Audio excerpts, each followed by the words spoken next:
Good morning, good afternoon, good evening to everyone around the world. I am Paul Sisler, and this is In the Moment. Hello, hello, hello. All right. Today, the flow with Shadowfox and Lee Two Hawks, and we are going to be resolving the veil of discontent. I would like to welcome our two hosts. Hello, hello, hello. How are you today? We're good. Let her answer for me, okay? There we go. I'm sorry, guys. We were in the green room, before this started, and I'm sitting in the middle between these two guys, and let me tell you, they just rank. They have a riot, a lot of laughter, a lot of fun. So it's kind of like, okay, Yes. here's here. But yeah, no, this is really going to be kind of neat because as we were going through and listening to the intro for the show, Lee Two Hawks had written, what was it? What world? Do you build your edifice? Yeah. Something like that. Yeah, and so the Oedipus of life, and so in essence, it's kind of gonna like a little bit of a wrap up because it's all within the same means, I guess. Surely. Yeah. And so really the topic, as far as resolving the veil of discontent, we're going to be speaking a little bit about how we live in this mundane world, and how different things can affect us, and how do we choose, or what could we choose. Many times, and we've been in spaces, many different spaces, and everybody's concerned about this or concerned about that, whether it be, through medical devices, whether it be through political or governmental, and I mean across the board. This is like worldwide. Um, where are we placing our focus? There's a law of reciprocity, and it's what you send out comes back to you, and usually it comes back tenfold. Okay, um, if we are placing our focus and say we're looking at creating or manifesting, whether it be something in our individual lives, whether it be for our community, whether it be for business, our government, or the world, it makes no difference. That creative or co-creative mechanism, because our thoughts are energy, our emotions are energy, and so where are we placing it? If we are constantly on this barrage of this irritation because this government's doing this, or they're holding us down here, or this, that, and everything else, okay, where's the focus? Right? That is, so all as you're doing is giving more energy to that which is irritating you. Where's the change? Where's a resolution? Where's a solution in there? There's an aspect of when we are creating or manifesting to actually focus within that realm, okay, seeing it transpiring and so on and so forth. Um, Creating movement in it is a great way to bring those things that you do like into fruition. But when we are so integrated and our minds are just completely wrapped around all those things that truly irritate us, that are discordant, then please wake up, because then all you're doing is you're creating it like a rock, and it's just so much harder to get over and through. Everything from those people who are in power and they're controlling us and everything else. The moment you step into that and you play that game, you have just given your power away. And that gives the term discontent. Exactly. So go for it. So in a nutshell, that's sorry.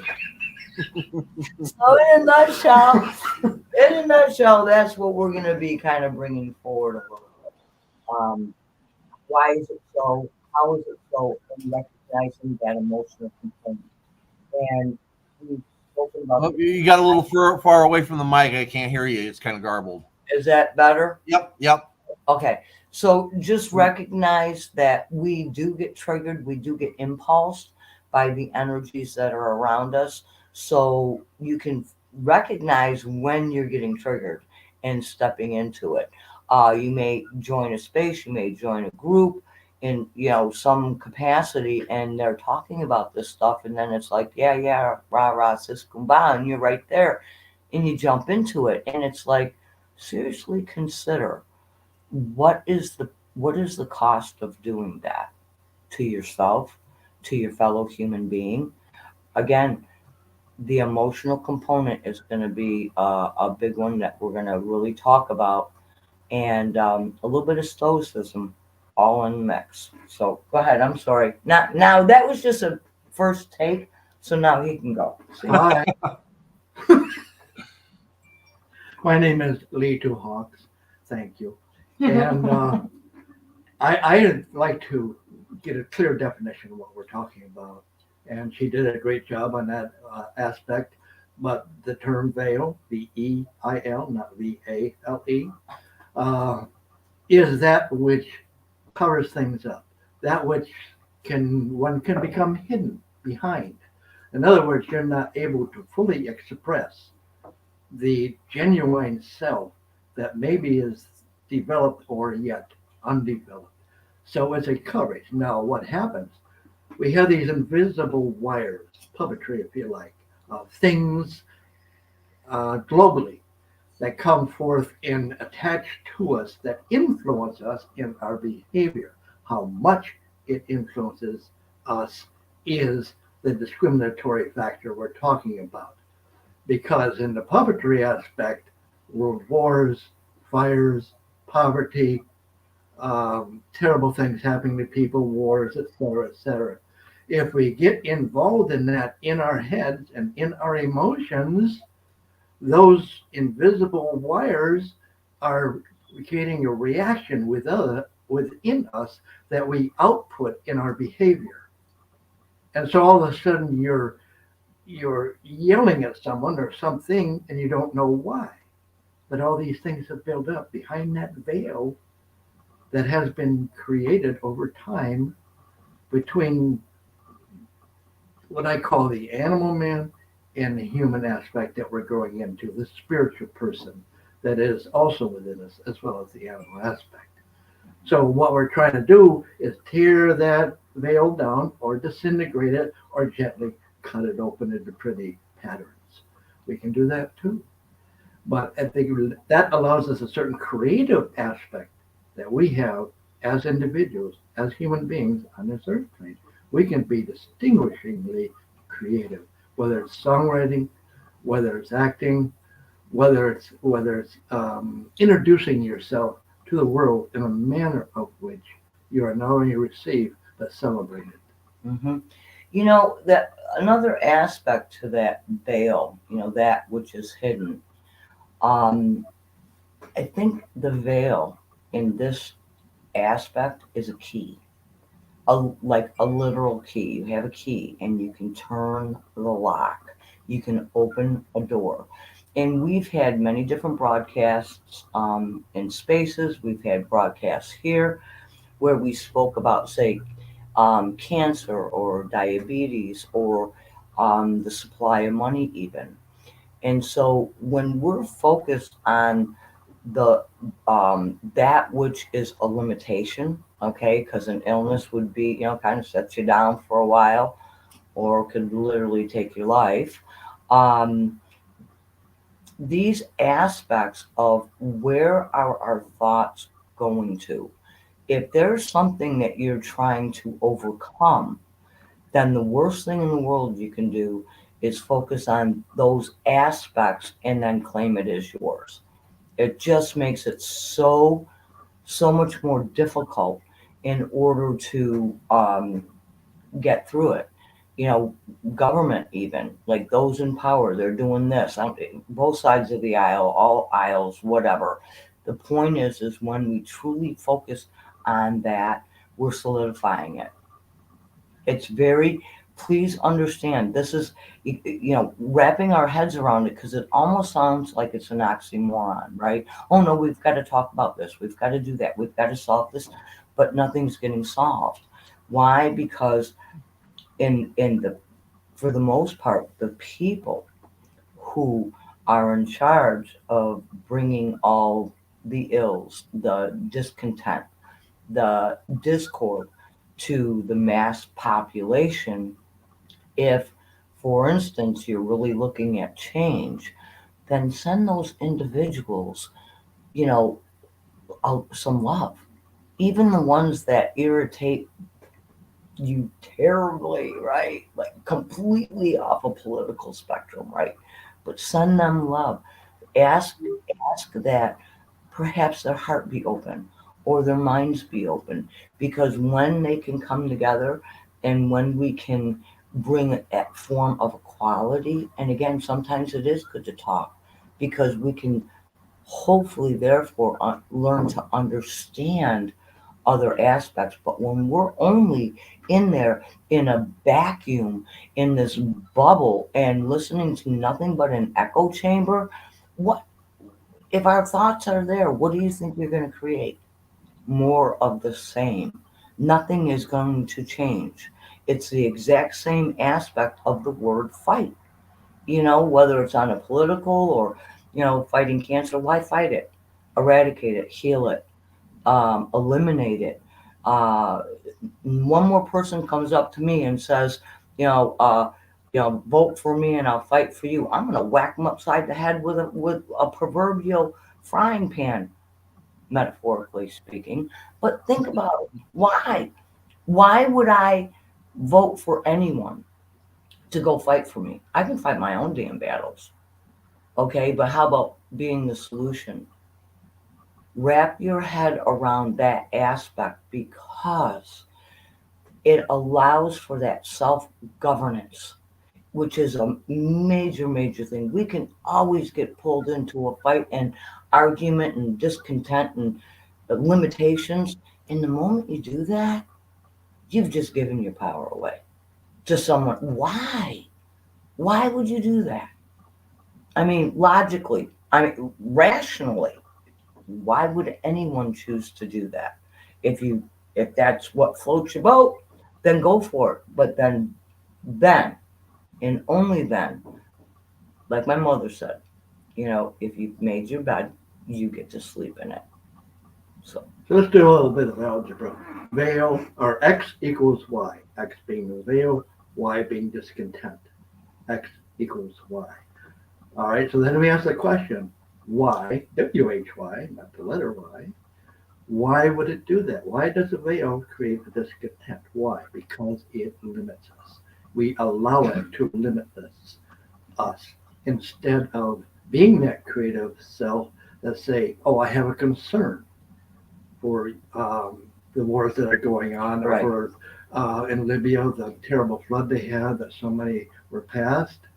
And the concern is fine because it's a recognition of what environment you're living in globally. Yes. And that's okay. So you don't have your head in the sand. That's okay as long as you're able to discriminate and differentiate those experiences other is having from your own personal power. And what causes discontent is being unable to express that power because you're allowing this concern to become a dynamic, which more or less controls and highly influences your behavior. And so it's really like, there's an off button for that merry-go-round. And the aspect, because Paul, we were going to speak about and bring, show the connection with Stoicism and that aspect of spirituality. And Stoicism is that part of that philosophy, that logic and that reason to help gain that governance of self-control, self-regulation for the emotional component. And so where we're tying the two kind of together is because in spirituality, it's like where we place our focus. You know, where the focus is, attention goes. Okay, where our attention is, the focus goes, the energy goes, and that's what gets created. In Stoicism, it is that aspect of recognizing that we're those emotional components we do have. And again, we are being triggered. I mean, I'm sorry, you can't walk into a smoke filled room and come out smelling like a rose. The energies are out there. It's in the earth's crust, it's in our atmosphere, from all of these random thoughts. And you get a couple hundred people in a room or in uh, a what, like a community center, and everybody's boo-hooing about something. Well, guess what? You're just increasing that amount of energy out there. So it's like everybody and their brother just had a big old stogie. Okay. They're smoking not only that, but they're smoking weed, they're smoking cigarettes. We even got a few vapors and, vapes. And, we'll throw some, hey, how about a burning leaves too? All of that smoke is now encompassed in that room, and it really makes it difficult to breathe. And sometimes that breath of fresh air is very, very neutralizing, I shall say. So perhaps you can illuminate us or enlighten us on those aspects of Stoicism Yeah. that might be those traits, let me say, or attributes of Stoicism that help a person move through life with grace and honor and integrity. Oh, yes, definitely. I have a show on it actually, Becoming Stoic on Mondays. Mhm. And Benny and I are talking about the four virtues of Stoicism, which are courage, wisdom, justice, and temperance. And I actually ran a poll on X, and temperance seems to be the one that's the most difficult for people to get in line with, Could and you elucidate its definition? yes, temperance is about moderation. It's about only utilizing what you actually need versus what you want. You want a big house, but you need shelter. You know, Mhm. so a nice little house will do. You may want a big fancy car, but you need to be able to get to point A to point B. So maybe a bike, a bus, a small car. You don't need the wealth. Again, wealth is something that everybody wants, but do you truly need it? Do you truly need it? Mhm. So these are the things that we look at, and a Stoic lives by these four virtues. And they kind of coincide with spirituality when you're looking at courage, justice, wisdom, and temperance all together. And when you live by that, you're looking at self. And this is Yeah. where the things that, um, when you look at spirituality, spirituality is about serving self and not being self serving. Stoicism is the same, it's Mhm. about serving self and not being self serving. Mhm. So, you have to recognize what you do and what you can control. If you have no power over it, you have no control over it, why waste the energy with it? Yeah. Only deal with what you can control at that time. And then Yeah. the emotional aspect of it, Stoics, a big misconception is that Stoics don't have any emotions. No, Stoics are full of emotion. Yeah. And that's why we have Stoicism, to learn how to control those emotions. Instead of getting angry and reacting, we take a step back and we hold that back and we try to respond in a calm, cohesive manner, and we try to come to a conversation in good faith. And there's So So, that would be a so matter of resolving the veil. yes, yes, and that aspect where, for instance, if we can maintain that emotional component and say there's a few things that really have to be discussed, we may be on one side or the other, but in order to come together, once that emotional aspect gets triggered, it's like it's therefore haywire. Because if even you can attribute this in your own life at some point in time, whether it's with a boss or a loved one, and you're having an argument, and everybody's doing this at each other. You did this, da, da, da, da, da, da, da. Well, neither side's listening to the other when those emotions and that emotional energy is highly, highly charged, especially in a, let's just say, a negative connotation. Um, it's like wait until count to 10, maybe count to 10 days, okay, 3 days, whatever, where you can sit back, reground, get your faculties about you, because once those chemical hormones are raging through our bodies, our intelligence levels really decline. I mean, go look it up. You can, whatever research you'd like to do, but they, even in the military will train their recruits, whether for the Navy SEALs or the Rangers, that part of fear, which also carries a resemblance to that aspect of anger, the chemical hormones. And there are mechanisms in order to quiet that so that you can think more clearly to get out of a situation. So what we're just trying to do is we're just trying to bring in and put in a couple of different little components here and there. Perhaps maybe somebody can latch onto it and say, "Hey, man, yeah, this sounds good. How do I gain that freedom?" Okay, how do I? Everybody speaks about freedom all the time, and yet very few people truly know what freedom really is. And the freedom is not, holding and standing within our own power and not constantly giving it away. The moment you step into an argument or a fight, you've just lost. You've just given your power away.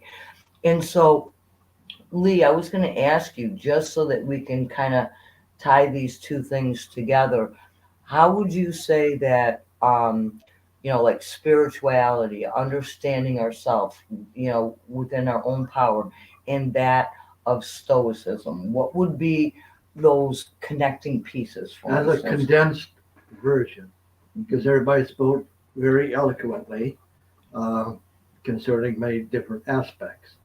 But basically, if we recognize life as a gift, that's what causes us and allows us to breathe on this earth plane. Life. That is the spiritual aspect. Whereas, as Paul was speaking about, Stoicism is the living aspect. We're qualifying life is what we're doing. We used the word qualification last time. Mm-hmm. And in qualifying life, we have to have certain attributes that attend to the livingness that we are going through each and every minute, second, day, period, years.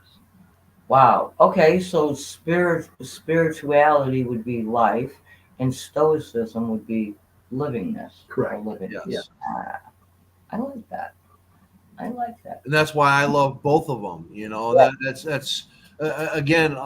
I've always referred to not always. I've followed quite a few religions, studied quite a few philosophical beliefs, and I've I'd say probably the last 2 decades I've called myself an atheist. And recently I attached spiritual to that, a spiritual atheist, because I don't believe in an all knowing, all powerful creator of all things, God. Okay. I do believe that there is energy and power out there that I have no knowledge of, that I am a part of, and I am connected to. And that's where the spirituality comes in, where I feel like, Lee Two Hawks and Shadowfox here, I feel like I am connected to them. There's an energy between us. And that for me is spirituality. That is something that I can't explain, but I know it's there. And that goes to a greater picture of the universe of being connected to everything. And Okay, then, and the term synergy in that energy would be the combination of our efforts in response to each other. yes, yes. And then that's where the stoicism for me comes in, because I have to interact with everybody. no matter who I encounter. And I don't know the exact quote, but it's from Marcus Aurelius and all that. We don't have to like everybody, but we do have to tolerate everybody because we are all here together. We're all connected in some way or some form. So we have to learn how to live with each other in this life that is a gift. You know, there's a few things, and I'm just going to make a mention on it. There's, for instance, many of the schools have a no tolerance policy for whether it be, fighting or this or that or bullying. But yet there's no tolerance, but it's still being done. So obviously, there's still something that is not um, uh, resolved, truly. And so when we specifically state that this absolutely positively will not be tolerated, but yet we are to assume that with stoicism, there is a form of tolerance for another individual, tolerance for their actions. These are the things that when we recognize and we can be centered within our own seat of power, within our own wherewithal, without being stimulated from all these other things, we'll still come back to the major impetus of love, compassion, integrity. You can throw another one in there Well, if you like. allow me to just kind of piggyback on what Yeah. you said, if Yeah. I may. All right. In the resolution of certain components of our emotional status we don't like, my term and my experience, which I have had myself do, is not to bury it. It's like working with some chemical that's dangerous for you. The effects are not immediate. But 40 years down the line, all of a sudden you have cancer or dementia. Mhm. The same thing with bearing emotion. It's going to come back and bite you. My term and what I worked at very diligently, because I wouldn't be here, maybe that's a good thing too, if I hadn't attended to the integration. All these experiences I've had, I have integrated. They're mine. Mhm. I went through, You earned them. and then yes, I earned them. And so it is my design to use those things as tools to any future event in my life. Because in doing what I learned was, in doing some of the things I was doing, I was hurting other people as well as myself. And I didn't like that. I didn't want to attend to that. So I didn't bury it, but I said, okay, I'm going to integrate all these experiences that are giving me bad behavior and create that persona that allows me to be free with very limited limitations. I think we can't get away totally from limitations, but we certainly can qualify them and limit them. Now, as an example of that, when I was 6 years old, I don't know where this came from. I had watched a movie, I think it was in Africa, with all the poverty and the tribal wars that were going on at that time. And it just made me ill. And I went outside on the lawn of this foster care home I was living in, and I shook my fist at God at that time. That's what it was called. And that's what I had been exposed to. I shook my fist at God and I says, why are you allowing this? That's a 6-year-old. Who is that person? I don't know. He just appears somewhere underneath every experience.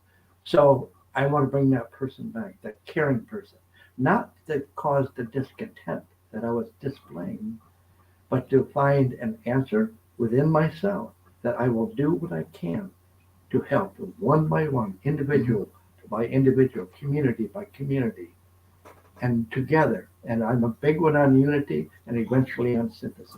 Oh yeah. Now, and again, here's something, and just consider for all the listeners and everything, what is it in your life that you may recognize as discontent, something uncomfortable, something that perhaps infuriates you, something that is absolutely discordant energy, arguing, fighting, anger, frustration, perhaps feeling lonely. What are these things within your own life that you could literally just, I mean, usually you ask somebody and it's, come on, they'll give you a dissertation on, how bad something happened at work and everything else. I'm going to say this again. The moment we continue to wrap our thoughts around all those things that are let's just say disingenuine, discordant, dishonest, Dismaying. dismaying, all of these things, the moment you truly create your focus back onto it, you're solidifying it, and you will create and see more of it in your life. This is how the universe works. I'm sorry, this is law. If you're focused upon something, the universe is saying, thinking, oh, well, this is what this person really would, this is what interests this person. This is what they'd like to see more of. So, abracadabra, bam, there you go. And you will see more of it. And you can laugh at me if you will. Okay? Laugh at me, you will. Think of a color of a car that is not very common, perhaps yellow or purple, for instance. And Turquoise. or turquoise. Okay, so pick one of those colors and say how many of those cars will you be able to pick out in a week? You could have went an entire year and maybe noticed one yellow car because it was so bright yellow and it had black, you know, black details, so it looked like a freaking bumblebee or a hornet. Okay, but think about it. If you put that out and do this as a little mind experiment, or think of something in nature like a shape, like a sweetheart or a feather or something. How many, if you are thinking about it, will that appear to be in your life? You will see. I mean, if you've only seen one yellow car in a year and you put that thought forward, you may end up seeing 20 of them in a week. And you're going to go, I never knew there were so many yellow cars there. Why? Because you were telling Creator, you were telling the universe, hey, I'd like to check out and see how many yellow cars I can see in a week. Voila, there you go. That shows and gives validation for that aspect of where we are really putting our focus. So if there is something in your life that you're really unhappy about, whether it be political, whether it be in a medical field, whether it be at work, anything, shift the focus and surround that discordant note with a little bit of harmony, a little bit of love, and you will see major, major changes in your life. I'm going to respond to that. First, I want to say to Shark fans over on Twitter Live. Twitter Live has existed for a while. Most people didn't know that you could do live videos on Twitter. Now they advertise it up in the Spaces bar. They highlight it in pink instead of purple. So when somebody has a live going, you can actually click on it. So thank you for that question, Sharks fans. I appreciate that. And yes, you'll be seeing me every day now. I remember when I was a kid and we would go on a trip. My mom and dad would be taking us to like St. Louis, Missouri or something like that. And my sister and I would be sitting in the back of the car and we would play a game called Slug Bug. Yeah. Every time you see a Volkswagen, Yep. those little bugs and all that, you would slug the other person in the arm. Not that it's a good game because you're slugging somebody, but you would see so many more little Volkswagen bugs, and the reality is that as you grow a little bit older, you recognize that those bugs are always out there. Oh, yeah. They're always out there. We And used to play, Paul, we used to play a game it was called Peditto. And it's when you have a car that only has one headlight, one of the lamps burned out. And towards the evening, when the lights come on, the first one starts the game. So you have an even draw. It's like, okay, heads up, we're going to play. And then go for your destination, or when you get back home, you have to call it right then and there. But you'll be surprised how many pedittos you can find in the evening. And we did this when we traveled all the way down to Texas. And let me tell you something. I think we were in the thousands. We stopped playing. right. Stopped counting. I bring this up for a reason, because this is where the Stoicism comes in, and this is the connection to spirituality, because both of us focus on nature, getting back in touch with nature. Yep. And for the Stoic, it's more about not just the beauty, but the cruelty that we see in nature, and you recognize that it's not really cruelty. It's just how nature is. And you start to see how powerful the wind is. You see how powerful water is.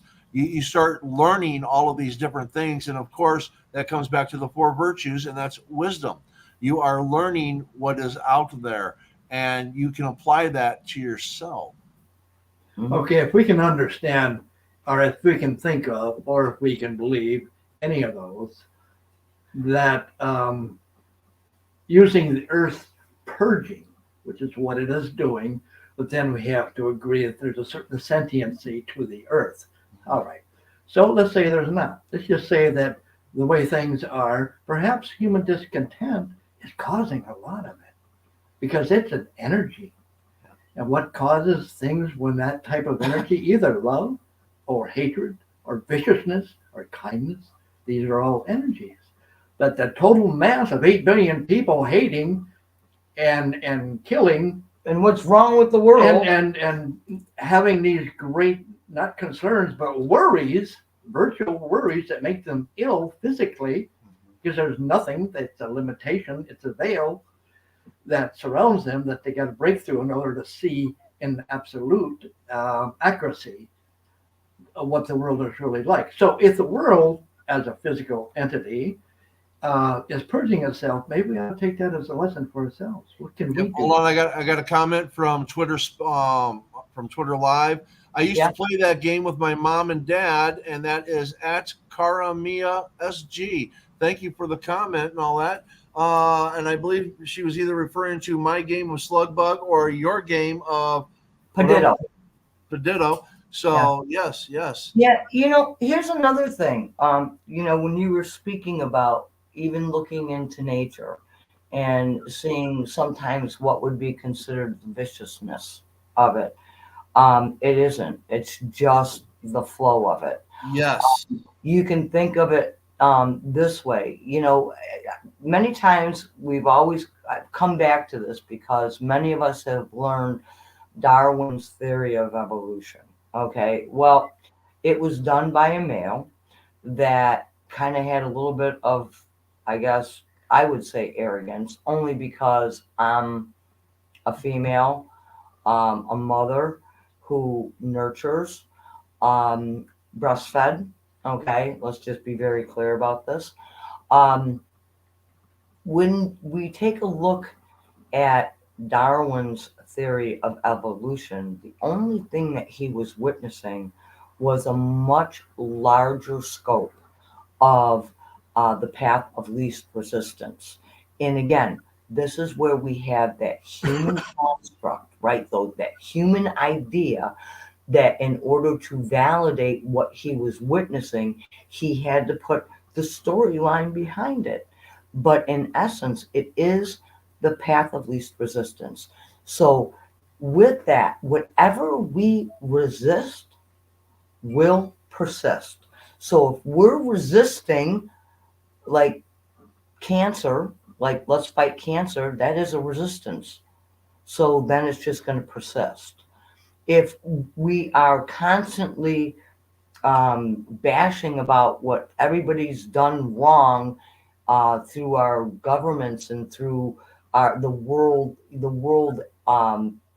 in affairs, world affairs across the board, and that's all we're focused on. Well, it's just you're just going to have more of it because that's the resistance of it. And I think this is one of the hardest things that I try to get people to kind of wrap their head around for just a moment because it really does sound like an oxymoron. Well, I'm not going to bury my head in the sand. I got to speak out. Okay, well, if you're going to speak out, then be the solution of it.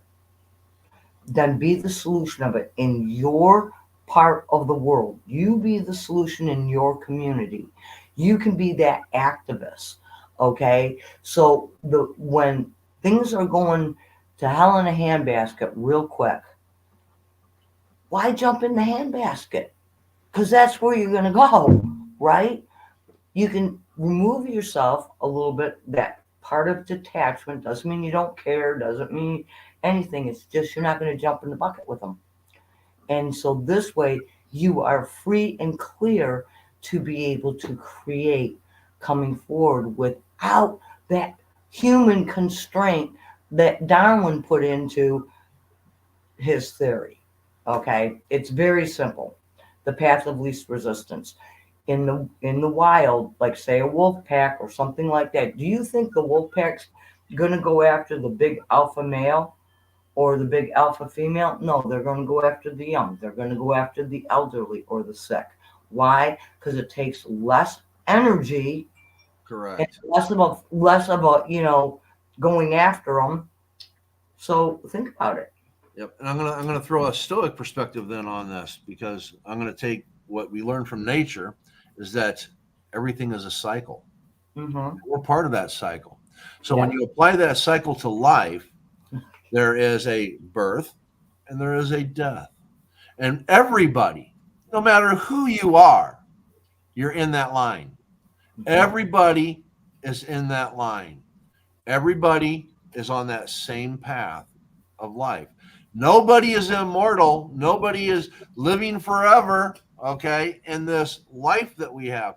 Now, in the spiritual, that energy cannot be created nor destroyed. It only changes form. It continues. There's a difference between spirituality and stoicism, okay? So, in this lifeline that we're in this line of life that we are in with everybody, wouldn't you want to get along with everybody in the line? Wouldn't you want, again, the path of least resistance? Don't you want to be in line with everybody loving and caring and being kind and helping each other in that line so that line of life is more enjoyable, more pleasurable, more tolerable?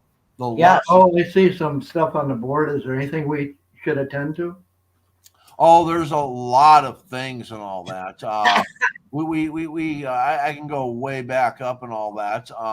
We had Diana who said, "Love is the focus, love is the wisdom, love is the peace." Yeah. We have from Twitch, Valve BTW. Hey, what's up? Hello, Valves. We have Diana who says, "Life is 10% what happens to you and 90% on how you deal with it." Absolutely. That falls under spirituality and stoicism. Yep. Diane has something else on here that I wanted to put up. Let's see. Once you ask the question, keeping focus on it leads to me seeing the answer sometimes in the outer world because it's created and I'm not. Ah, yes. I am I am in this world, but I am not of it. Right. Uh, Plus, this is getting true guidance from our own source energy. yes. Yes. Let me see if we got any more comments here on. Nope, nothing else on Twitter. So, yep. Yeah, no, Diana definitely makes some really, really good points. And I just have to put a little comment out there that Diana is still suspended from the Twitter Xverse, so we do our space at 3:30, and yeah, so she's not going to be able to access it, which is such a shame. Because honestly, I mean, we can take a look at these things. This could be very, very much discontent. It could be all of these aspects. But what Diana has done is she shifted the focus from that, and she has stepped into the utilizing this time off for going within. Literally, she's journeying within. Yes. So, you know, I just have to make a mention that, I could even state, okay, I am I'm disheartened. I'm discontent with all these people that are on, holding spaces, and they're all, constantly rehashing all this stuff over and over and over again. And they don't realize that it's just making it grow stronger and a little more difficult to overcome. I could hold human view. But what I do is I bless them and say, well, they're just not aware.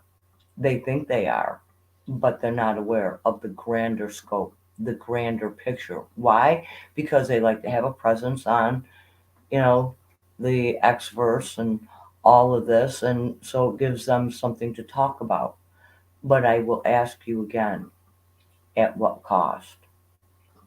Because there's many of us who are trying to reconcile and resolve through the veil, okay, the veil of energy, to kind of rewrite the ship a little bit. And they just keep going on and on and on. And that boulder just keeps getting bigger and bigger and bigger. So again, it is a choice. It truly is. I want to give another example and all that, because we talk about the repetitiveness of things that provide nothing. Exactly. Have you ever read a book and then you put it up on the bookshelf and you experience life, and you come back a week later, a month later, a year later, a decade later, and you read that book? And funny, you remembered it one way, but now this time there's something new, something different. And what you've done is you read a book with a certain mind thought, with a certain way of thinking, and you went out into the world and you grew. You acquired more wisdom, more experience, more processes of seeing things from the aspect of the observer, and you've applied that to your life. And then when you go back and you read that book, you're going to see it differently. It's not going to read the same. It's the exact same words. Yes. Nothing in the book has changed. Nothing. But why does it read differently? Because you have changed. Yes. So when you're going into these spaces, take the position of the observer. Sit back, listen, grow a little bit. Because then when you apply yourself to that conversation, you're going to have a different perspective. Because even though the words might be the same in that space over and over and over again, that conversation that you're having at the supermarket with your boss every day, or whatever the case is, if you step back into the position of observer and you allow yourself to grow, to see things from a different way of viewing it, that is how you grow. You become wiser, and down the road, you learn how to communicate with everybody else on some form of level. Yeah, and I will say this: in nature, you can't stand in the same river twice. Correct. Okay, and I know Lee Two Hawks was going to. No, basically what I look for in a transitory state of which every human goes through, it's called evolution. All right. So that does happen, and we have evolved somewhere since the time of Cicero, since the time of Aristotle, since the time of even the 1800s, 1900s, etc.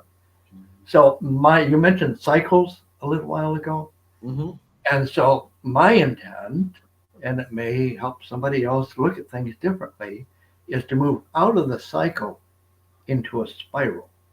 Mhm. Because as you're spiraling, everything that's happened has allowed you to grow up that twisting turn of the spiral until finally you reach that great space that we're all looking for. Huh? Yes. And funny Yes. how And not only that, but you know what the spiral allows you to do?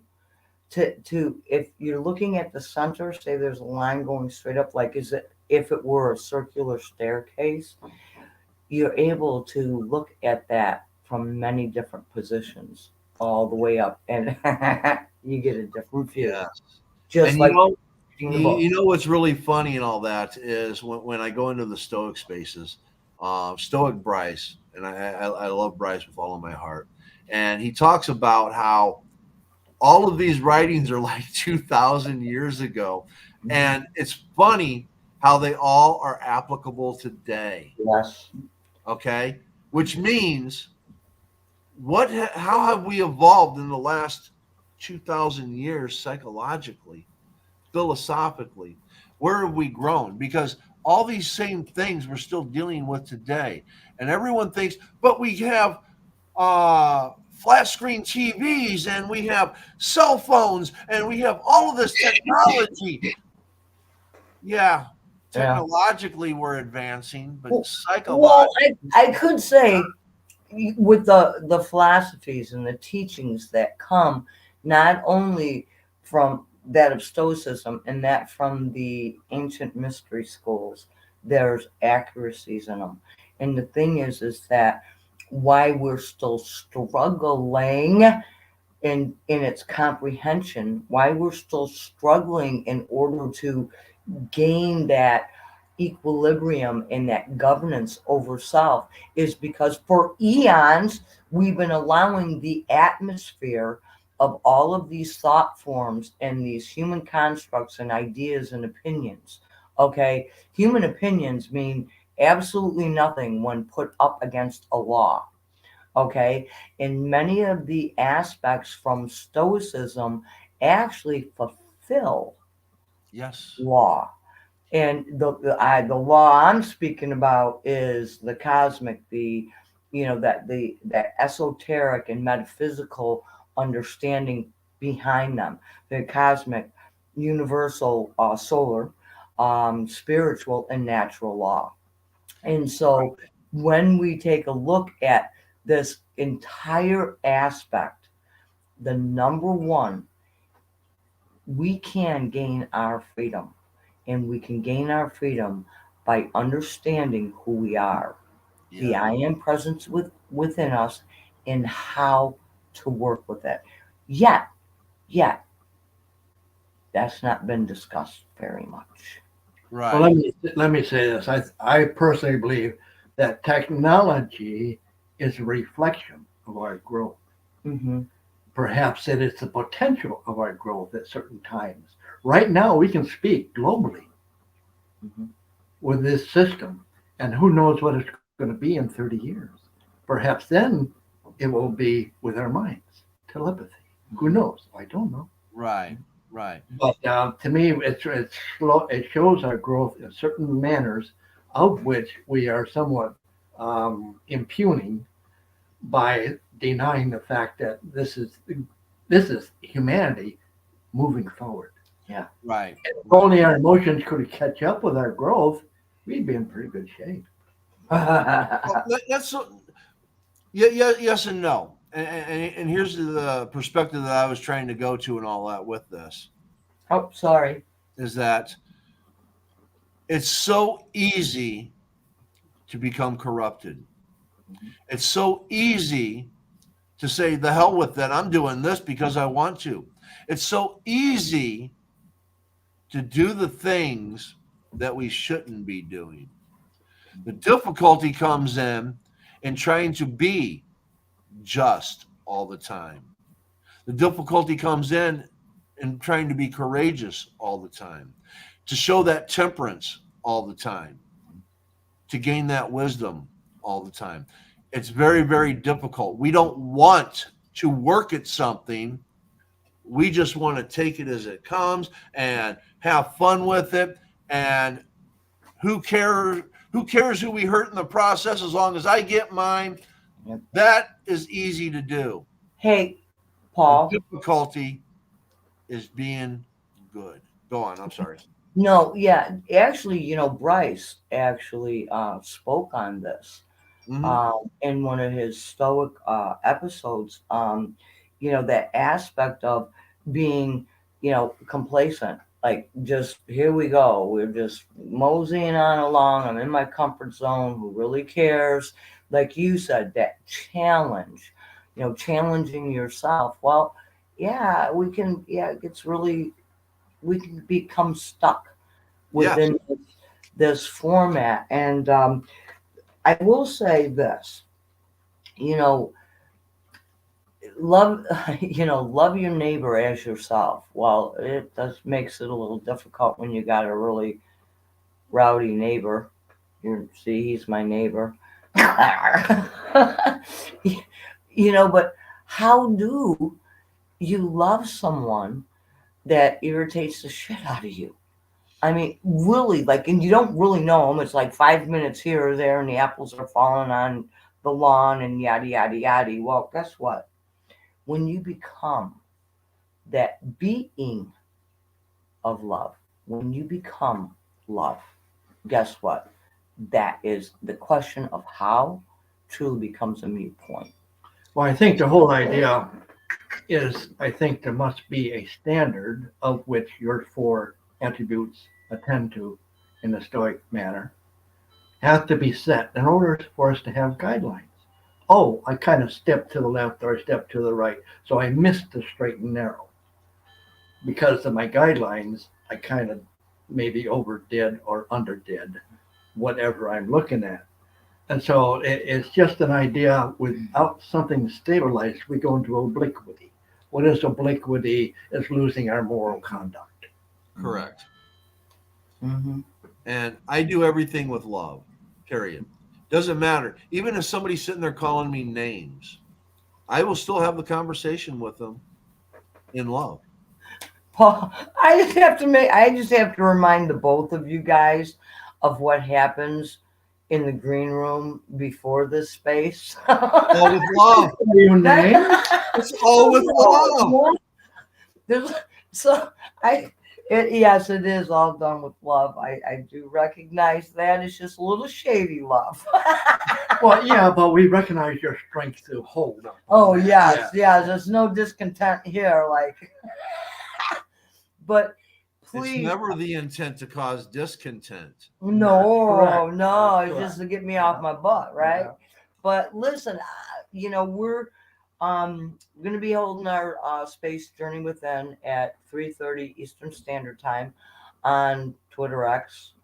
I'm still trying to wrap my head around and The get the X, word yeah. for X. Yeah, the X universe. Anyway, I do hope you guys will be able to join us there. It's going to be, this one could be very, very different, seriously, because Diana's not there. I know. Yeah. Yes, but she's there with us in love, and that's all that matters. Yep. Honestly, I would love to have her there, but I know that her heart is there with us, and that's good enough for me for right now. I'm going to let everybody know that tomorrow I have Who Wrote the Bill. So please. Oh, yeah. Friday, the Vellum with T. Paul Wolfrick. We're probably going to delve more into the mental health aspect when it comes to writing. Saturday, Democratic Philosophy. Jeremy and I still don't know exactly what we're going to talk about yet, but we are going to talk about something.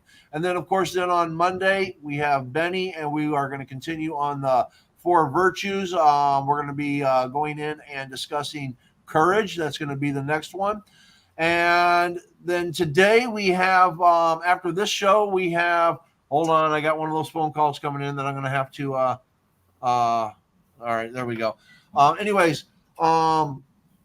today at 11, which is in right now, the Stoic Space with Bryce and Benny. So catch that on Twitter. And then at 3:30, is that Eastern time? 3:30, Yeah. 12:30 Pacific.